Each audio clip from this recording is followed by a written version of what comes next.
रजत अलग ही बज रहा है, उसको चाहत के लिए कुछ फीलिंग्स हैं, कुछ हैं, तो उसको क्लियर कट बोलना चाहिए, लेकिन उसका एक अलग ही एंगल चल रहा है और जबरदस्ती का विवियन के पीछे लग गया ये बंदा, जबरदस्ती का। पता है ना कि और सबको तो मैं दबा लूंगा, मैं विवियन का तो मैं कुछ भी नहीं कर सकता। तो ये आदमी कोने कोने में बैठकर इस ग्रुप के बारे में और विवियन के बारे में क्या क्या नैरेटिव फैलाता है। Hello everybody, welcome back to my YouTube channel. This is me your host and दोस्त नशरा मिर्जा। जिस तरीके की लैंग्वेज रजत दलाल करते हैं, फिर वही वाली बात आती है ना, फिर बोलना पड़ जाता है इंसान को कि सच में बैकग्राउंड का असर बहुत पड़ता है लाइफ पर, कि आप कैसे बैकग्राउंड से आते हो। रजत दलाल को तमीज नाम की तो चीज ही नहीं है, बोलते कैसे हैं। विवियन के लिए बोल रहा है, वो चारों लोगों को डिकोड कर रहा है वहां बैठकर करणवीर के साथ में, जल कुकड़े के साथ में, जो सबसे ज्यादा जेलसी है विवियन से, उसके साथ में बैठ के ये बातें करता हुआ नजर आ रहा है। अविनाश के से झगड़े के बाद इसने बोला विवियन को कि उसको तो पॉइंट ऑफ व्यू कुछ भी सुनना ही नहीं होता, आएगा डिसीजन देगा और निकल जाएगा पिछवाड़ा दबाकर। ये देखिए अब इनकी तमीज बात करने की, देखिए इन्हें यही सिखाया गया है। इनका जो बैकग्राउंड है शायद से फिर वो ऐसा ही है, क्योंकि ये दूसरों को बोलता है कि, और विवियन वैसे तो सबको बोलता है अनहाइजीनिक अनहाइजीनिक ये वो।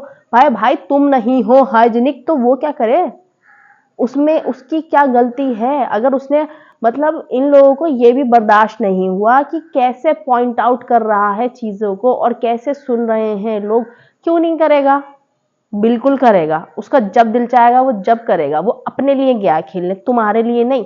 सो बोलता है कि देखो तरीका देखिए बात करने का, कि पिछवाड़ा दबा के निकल जाता, सुनता ही नहीं। विवियन की ये आदत है, उसके सारे सीरियल्स में देख लीजिए, उसकी पूरी जो उसके फैंस हैं वो बहुत अच्छे से जानते हैं कि विवियन के सच में एक जगह उसके पैर नहीं टिकते हैं, वो इधर उधर भाग जाता है। लेकिन जब बात आती है तो वो जवाब भी बहुत अच्छा देकर जाता है। अगर वो गेम में जिस डर्टी प्ले तुम लोग कर रहे हो, अगर वो ऐसे खेलने लग गया ना तो वो कहां से कहां चला जाएगा। और जिस तरीके तुम चीख पुकार मचा रहे हो ना, विवियन ने कर दी, टीआरपी तोड़ेगा बिग बॉस की। वो टीआरपी पता नहीं कहां से कहां पहुंचेगी, समझे। बिग बॉस वाले चाहते हैं कि वो अपना अपना इस तरीके से दिखाए गुस्सा, लेकिन वो बंदा चुप बैठा है, ज्यादा नहीं कर रहा, तो इनकी आवाजें इतनी निकल रही हैं। ईशा के लिए बोला कि लॉजिक ही नहीं है, सॉरी एलिस के लिए बोला लॉजिक नहीं है, कोई सेंस नहीं, इसने तो अभी बोलना चालू करा है। ईशा के लिए बोला चाबी भरती है वो, अविनाश चालू हो जाता है। और अविनाश को बोला कि ये एक्टिंग कर रहा है, एक्टिंग करता रहता है पूरे टाइम पे, मुझे पोक करने की कोशिश कर रहा है जबरदस्ती।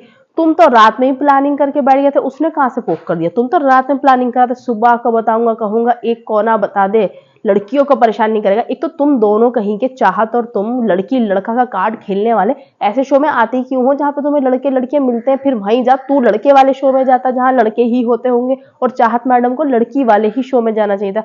तुम दोनों के दोनों लड़की लड़की लड़की लड़का लड़की लड़की लड़की लड़का कर रहे हो। भाई रजत, तुम्हारी पिछली हिस्ट्री सबको पता है, तुम क्या कर कैसे दंगे फसाद मचाते हो बाहर जब होते हो तुम भी। वो इतने अच्छे मत बनो कि मुझे लड़कियों के लिए बहुत बुरा लग रहा है, मैं नहीं सुन सकता। करण भाई, इस ग्रुप को तोड़ना पड़ेगा।